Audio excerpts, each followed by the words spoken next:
Hello everyone, I am Priyanka Chaudhary. Welcome to my YouTube channel. तो आज के इस सेशन में हम लोग स्टार्ट करने वाले हैं हिस्ट्री का जो सेकंड चैप्टर था उसके प्रीवियस ईयर क्वेश्चन को हम लोग डिस्कस करेंगे। ये जो दूसरा चैप्टर है हिस्ट्री का, उस पे हम लोगों ने 2 लेक्चर लिए हैं।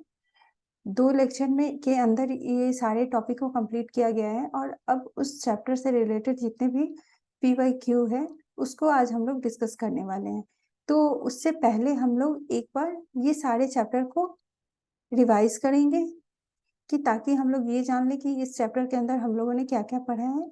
जो मेन मेन चीजें हैं उसको एक बार देख लेते हैं, फिर उसके बाद हम लोग प्रीवियस ईयर क्वेश्चन पे आएंगे ताकि हम लोगों को क्वेश्चन सॉल्व करने में कोई दिक्कत ना आए।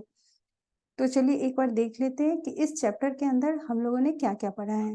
तो सबसे पहले हम लोग देखते हैं कि जो चैप्टर है वो आपका आखेट खाद्य संग्रहण से भोजन उत्पादन तक इस चैप्टर का नाम है। तो इसमें जो मेन 2 चीज हमें देखने को मिलता है, एक तो खाद्य संग्रहण और दूसरा है भोजन उत्पादन। तो खाद्य संग्रहण का क्या मतलब होता है? खाद्य संग्रहण को शिकारी खाद्य समुदाय भी कहा जाता था। तो जो ये शिकारी खाद्य समुदाय के लोग थे,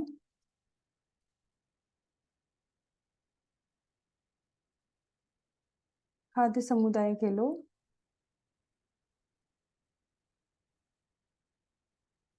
ये लोग एक जगह पे अस्थायी जीवन व्यतीत नहीं करते थे। इनका जीवन कैसा था? घूम घूम के ये लोग अपना जीवन का निर्वाह करते थे। ये एक स्थान से दूसरे स्थान तक घूम घूम कर अपना जीवन व्यतीत करते थे।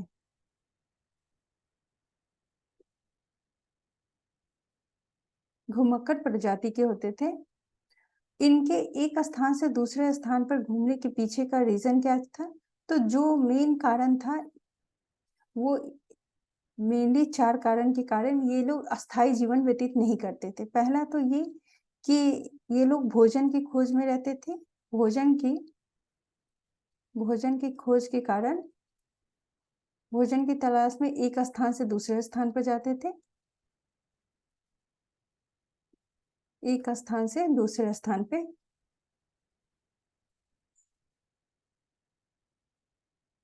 दूसरे स्थान पे जाते थे।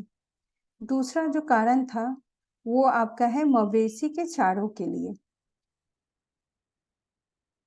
मवेशियों के चारे के लिए। थर्ड आपका हो जाता है, क्योंकि ये लोग मवेशी भी पालते थे तो उसके चारे की तलाश में ये एक स्थान से दूसरे स्थान तक घूमते थे। तीसरा आ जाता है कि उस टाइम की जो जलवायु में परिवर्तन होते थे, बदलती जलवायु के कारण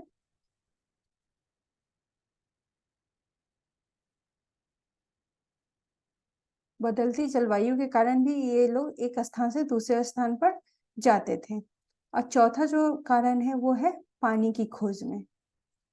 पानी की खोज में भी ये लोग एक स्थान से दूसरे स्थान तक जाते थे। तो ये शिकारी खाद्य संग्राहक समुदाय कहलाए, जिनका जो जीवन था वो अस्थाई नहीं था, वो घुमक्कड़ थे, एक स्थान से दूसरे स्थान पर जाते थे। अब आता है इसके बाद हम लोग देखते हैं पाषाण काल को। तो पाषाण काल क्या है?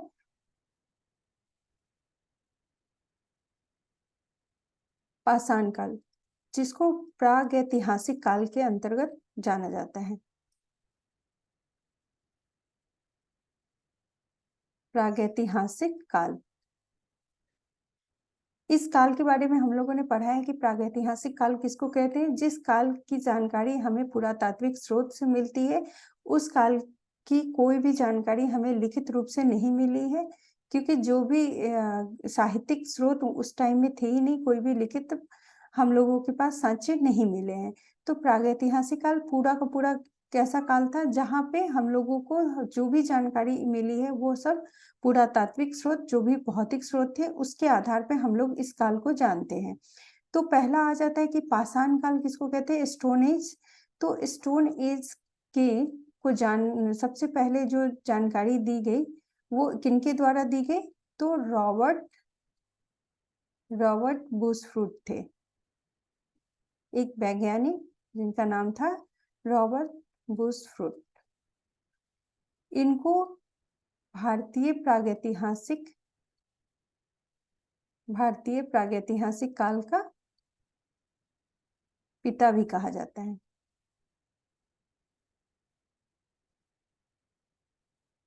फादर ऑफ प्रागैतिहासिक काल, ये इनको कहा गया है रॉबर्ट बुशफूड को, क्योंकि इन्होंने ही सबसे पहले जो प्रागैतिहासिक काल, पाषाण काल का जो साक्ष्य इन्होंने ही सबसे पहले खोजा था। वो कहाँ पे इनको मिला? तो वो है आपका मद्रास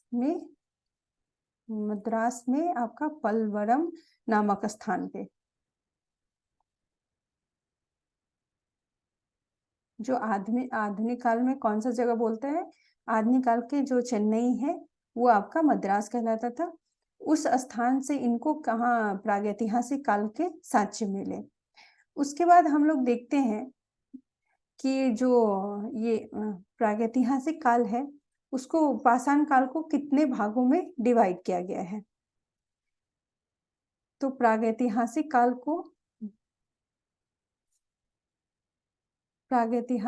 को आप 3 भागों में डिवाइड किया गया है। प्रागैतिहासिक काल को 3 भागों में डिवाइड किया गया है।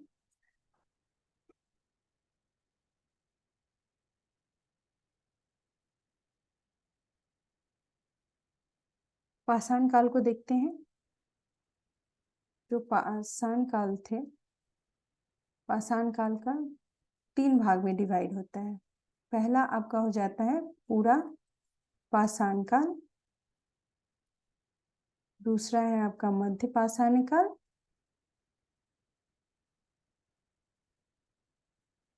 थर्ड है आपका नव पाषाण काल।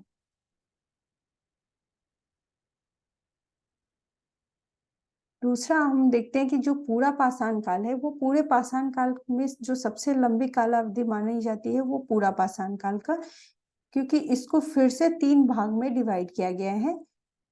निम्न पूरा पाषाण काल, इसको डिवाइड किया गया है फिर से 3 भाग में। निम्न पूरा पाषाण काल, मध्य पूरा पाषाण काल और उत्तर पूरा पाषाण काल।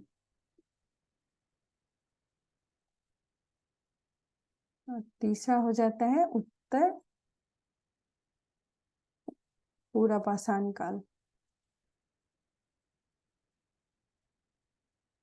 ये 3 भाग में, इसलिए जो सबसे लंबा काल टाइम पीरियड किसका है? आपका पूरा पाषाण काल का, ये सबसे लंबा है।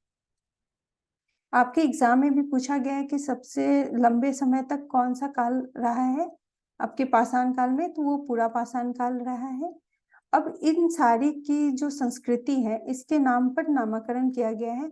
निम्न पूरा पाषाण काल में हम लोग कौन कौन से संस्कृति देखते हैं, इनके औजार के आधार पर इसकी संस्कृति का नामकरण किया गया है। तो निम्न पूरा पाषाण काल की जो संस्कृति थी वो थी चापर चॉपिंग संस्कृति। ये उस टाइम के औजार थे, इस कारण इसका नाम उस औजार के नाम पे उस संस्कृति का नाम पड़ा, चापर चॉपिंग संस्कृति। इस टाइम के जो मानव होते थे वो किस तरह के थे? निग्रोट मानव पाए गए।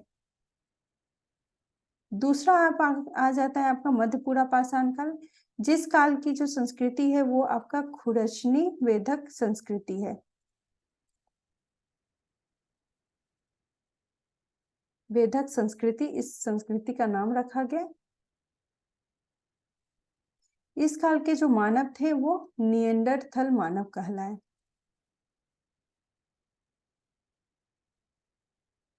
उत्तर पूरा पाषाण काल में हम लोग देखते हैं तक्षणी और फलक इस काल के उपकरण थे और फलक थे। और मानव में जो आए वो होमो सैपियंस, जो आधुनिक मानव का स्वरूप माना गया है, होमो सैपियंस थे।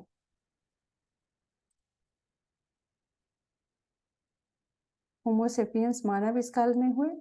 तो ये हम लोग मेनली देख लिए हैं कि पूरा पाषाण काल को किस किस नाम से जाना जाता है, उनकी संस्कृति का नाम कैसे अलग अलग औजारों के आधार पर रखा गया, फिर उस काल के मानव में किस तरह से डिफरेंस आते गए।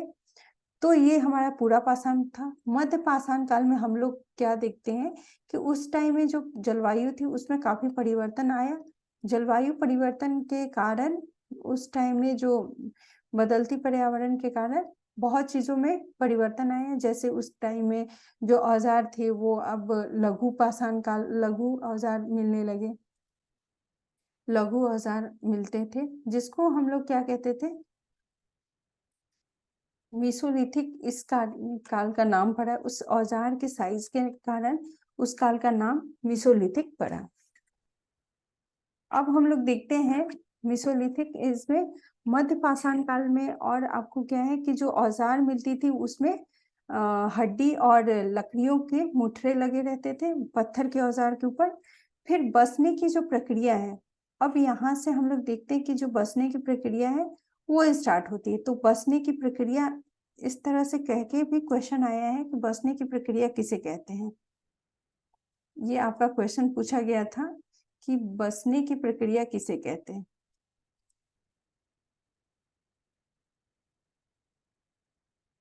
तो यहाँ पर बसने की प्रक्रिया का मतलब होता था कि पौधे उगाना, पौधा को उगाना और मवेशियों को पालना।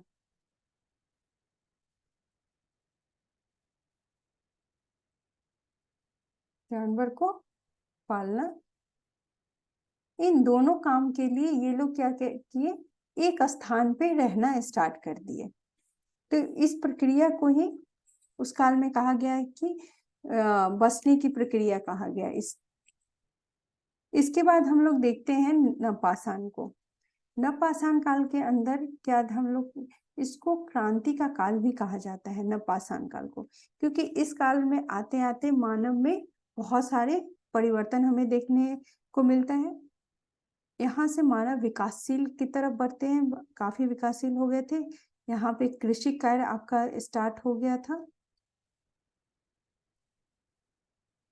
दूसरा आपका इस काल में अग्नि का खोज हो गया था। आग के बारे में ये लोग जान गए थे, आग का प्रयोग करने लगे थे। तीसरा आपका आ जाता है पहियों का इस्तेमाल हो गया था। अस्थाई जीवन जो मेन है आपका वो है कृषि। जैसे ही कृषि कार्य स्टार्ट किया तो ये लोग अस्थाई जिंदगी जीना स्टार्ट किए, अस्थाई जीवन जीना स्टार्ट किए। तो ये सब हम लोग नवपाषाण काल के अंतर्गत देखते हैं। अब अगला आ जाता है, हम लोग इस काल के बाद हम लोग जो देखते हैं वो है आपका ताम्रपाषाण काल। यहाँ तक नवपाषाण काल था, उसके बाद आता है ताम्रपाषाण काल। तो ताम्रपाषाण काल में जो सबसे पहले ताम्रपाषाण काल की बात करें,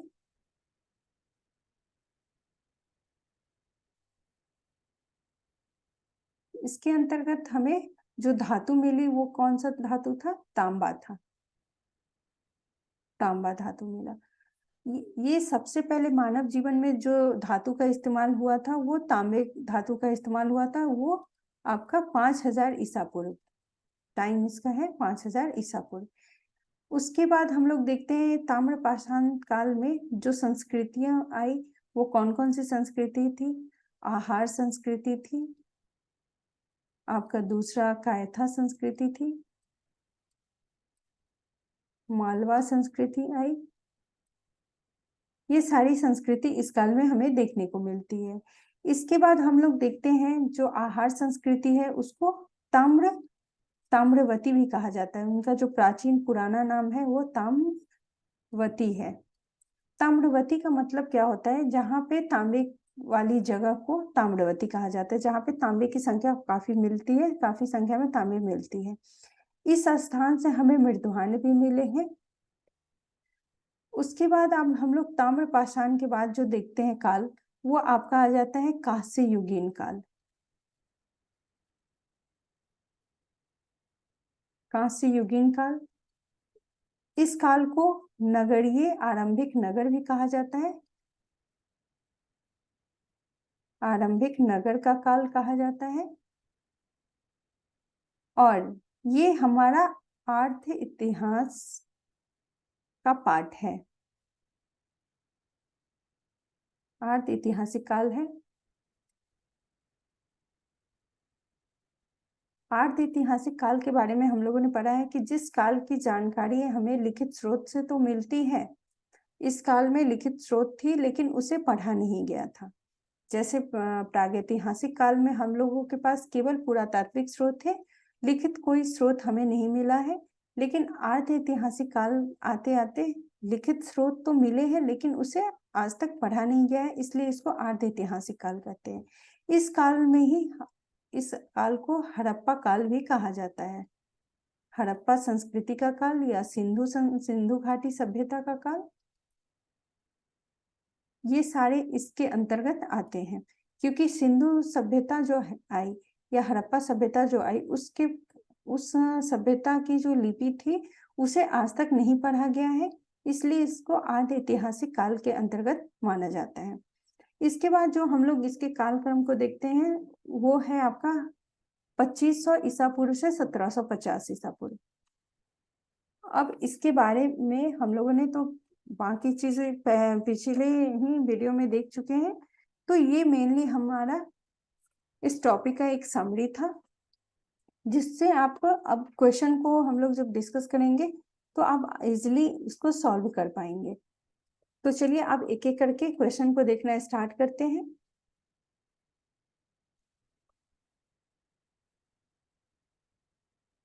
जो सबसे पहला हमारा क्वेश्चन है इस चैप्टर का, तो वो है आपका निम्नलिखित में से कौन सा पूरा पाषाण स्थल है। तो पूरा पाषाण स्थल के बारे में भी हम लोगों ने पढ़ा है। तो यहाँ पे जो हम लोग का राइट आंसर होगा वो कौन सा होगा, भीमबेटका, बुर्जहोम, इनाम गांव और हल्लूर। ये जो तीनों है, बुर्जहोम है या इनाम गांव है, ये सब हमारे नवपाषाण काल के स्थल है। ये हमारा जो पूरा पाषाण काल है वो मेनली हमें कहाँ से मिलता है, उसकी जानकारी भीमबेटका से। तो ये हमारा राइट आंसर होगा। नेक्स्ट क्वेश्चन है हमारा, किस स्थान पर मृतकों को प्रायः उत्तर की ओर सिर करके दफनाया जाता था। तो ये हम लोगों ने पढ़ा है कि जो उत्तर की तरफ सिर करके दफनाया जाता था वो स्थान कौन सा था, इनाम गांव था। जहाँ पे जो सब होते थे उनको जो जिस इसमें दफनाया जाता था उसमें उनके सर को उत्तर दिशा में रखा जाता था। उनके साथ बहुत सारी वस्तुएं भी रखी जाती थी। ये सब उस काल के, ये सब हमें कहाँ से मिलता है, इसके साथ वो इनाम गांव से मिलता है। तो इसका भी राइट आंसर हमारा 1 हो जाएगा। नेक्स्ट हमारा क्वेश्चन है, निम्नलिखित में से कौन सा आखेट खाद्य संग्राहक के एक स्थान से दूसरे स्थान की ओर घूमते रहने का कारण नहीं था। अभी हम लोगों ने पढ़ा है कि जो आखेट खाद्य संग्राहक वर्ग के लोग थे, ये जो लोग होते थे, इनका जीवन कैसा था, ये लोग एक स्थान से दूसरे स्थान तक घूमते रहते थे। तो यहाँ हमसे पूछा गया था कि कौन कारण नहीं है, मीन्स नहीं हमें देखना है, जो कारण होगा वो इसका राइट आंसर नहीं होगा। तो एक स्थान पर रहने से संसाधन में कमी हो जाती थी। दूसरा आता है कि उन जानवरों का पीछा करना जिसका वे शिकार करते थे। थर्ड आ जाता है कि संसाधनों के लिए अन्य आखेट खाद्य संग्राहक समूह से संघर्ष करना। और फोर्थ है हमारा जल संसाधन की खोज। तो अभी हम लोगों ने पढ़ा है कि वो लोग जल की तलाश में एक स्थान से दूसरे स्थान तक घूमते थे, तो ये तो हमारा राइट आंसर है। दूसरा आ जाता है उन जानवरों का पीछा करना, जानवरों के लिए ही वे लोग शिकार करने के लिए ही एक स्थान से दूसरे स्थान पे भी जाते थे। फिर संसाधन की कमी हो जाती थी, एक स्थान पे रहते रहते एक जगह की संसाधन में जब कमी आती थी तो वो दूसरे जगह को तलाश के वहां पे चले जाते थे। तो ये सारा हमारा राइट आंसर है, लेकिन हमें यहाँ पे कारण नहीं में ढूंढना है, जो कारण नहीं हो। तो वो हमारा था ये थर्ड आंसर। थर्ड हमारा यहाँ पे राइट आंसर हो जाएगा कि संसाधन के लिए अन्य आखेट खाद्य संग्राहक समूह से संघर्ष करना। और नेक्स्ट क्वेश्चन देखते हैं कि डैश में प्राचीन शैल चित्र कला मिली है। तो किस स्थान के बारे में पूछा जा रहा है कि किस स्थान से शैल चित्रकला मिलती है। तो वो हमारा स्थान है कर्नाटक तथा तमिलनाडु, ये तो है नहीं। दूसरा स्थान कहता है तमिलनाडु तथा आंध्र प्रदेश, आंध्र प्रदेश तथा उड़ीसा, मध्य प्रदेश तथा उत्तर प्रदेश। तो हम लोगों ने पढ़ा था कि मध्य प्रदेश, जहां से भीमबेटका, ये जगह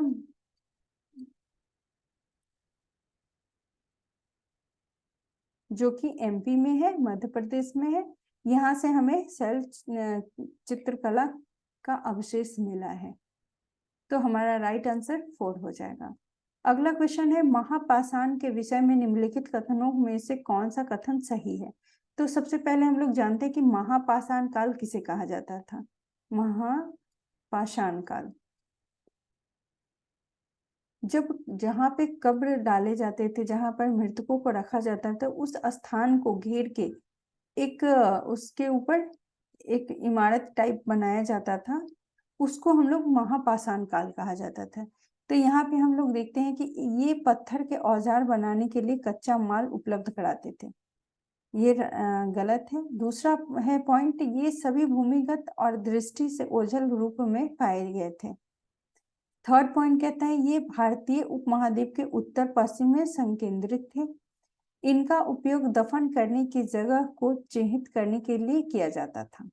तो ये हमारा राइट आंसर है। महापाषाण में जो मृत लोग होते थे, उनको दफन करने के लिए जो स्थान को चिन्हित किया जाता था, चाहे पत्थर की कुछ कुछ इमारतें टाइप छोटे छोटे इमारत बना के उस स्थान को चिन्हित किया जाता था, उसको महापाषाण काल कहा गया है।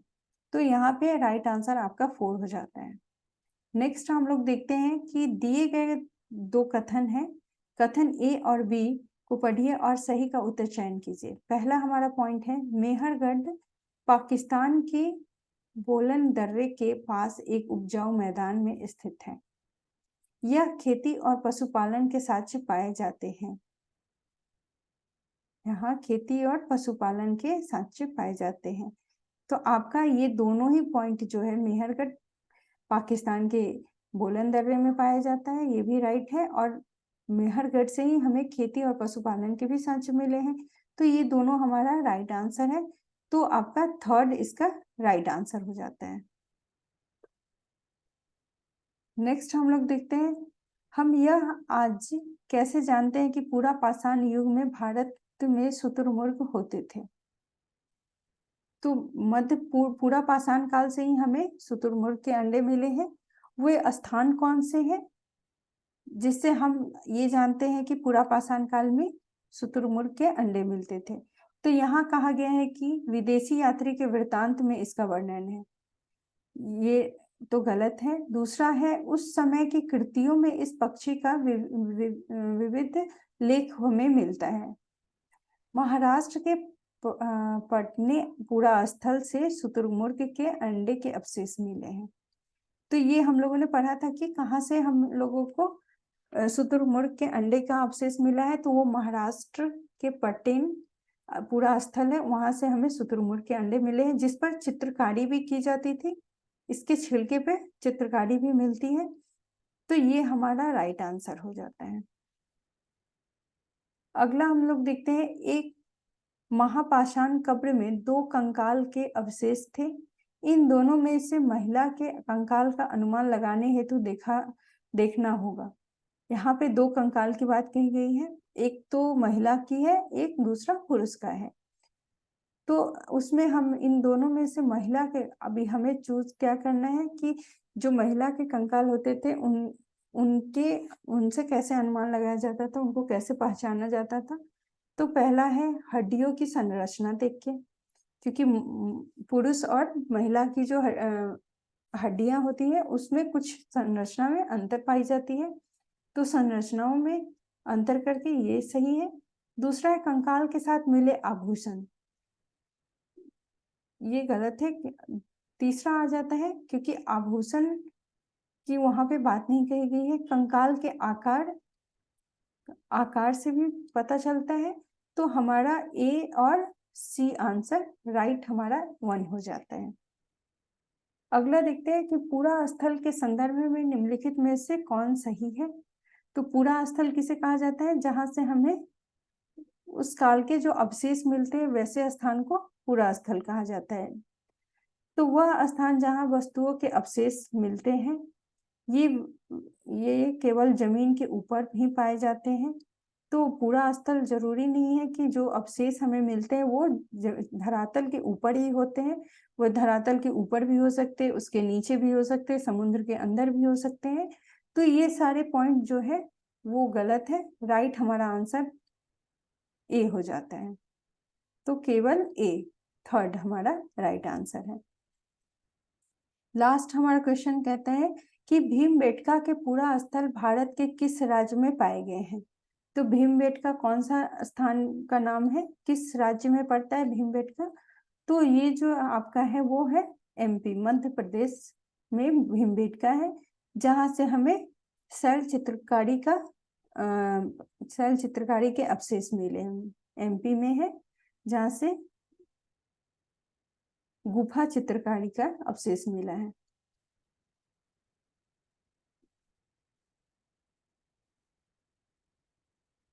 अवशेष मिले हैं।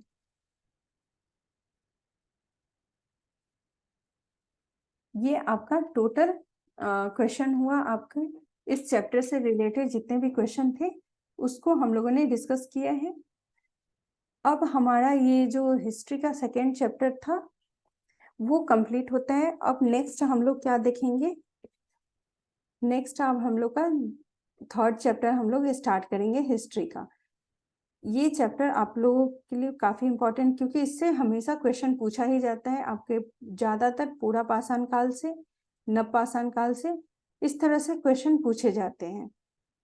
तो अब हम लोगों को मेनली ये चैप्टर के बारे में जो क्वेश्चन था इस चैप्टर से रिलेटेड वो सारा का सारा हम लोगों ने पढ़ लिया है। तो अब हम लोग नेक्स्ट थर्ड चैप्टर स्टार्ट करेंगे। हिस्ट्री का थर्ड चैप्टर स्टार्ट किया जाएगा। तो आई होप आप लोगों को ये सारा टॉपिक समझ में आया होगा। एक एक क्वेश्चन को हम लोगों ने डिस्कस किया है। तो अब नेक्स्ट चैप्टर में हम लोग फिर से मिलते हैं। तब तक के लिए धन्यवाद।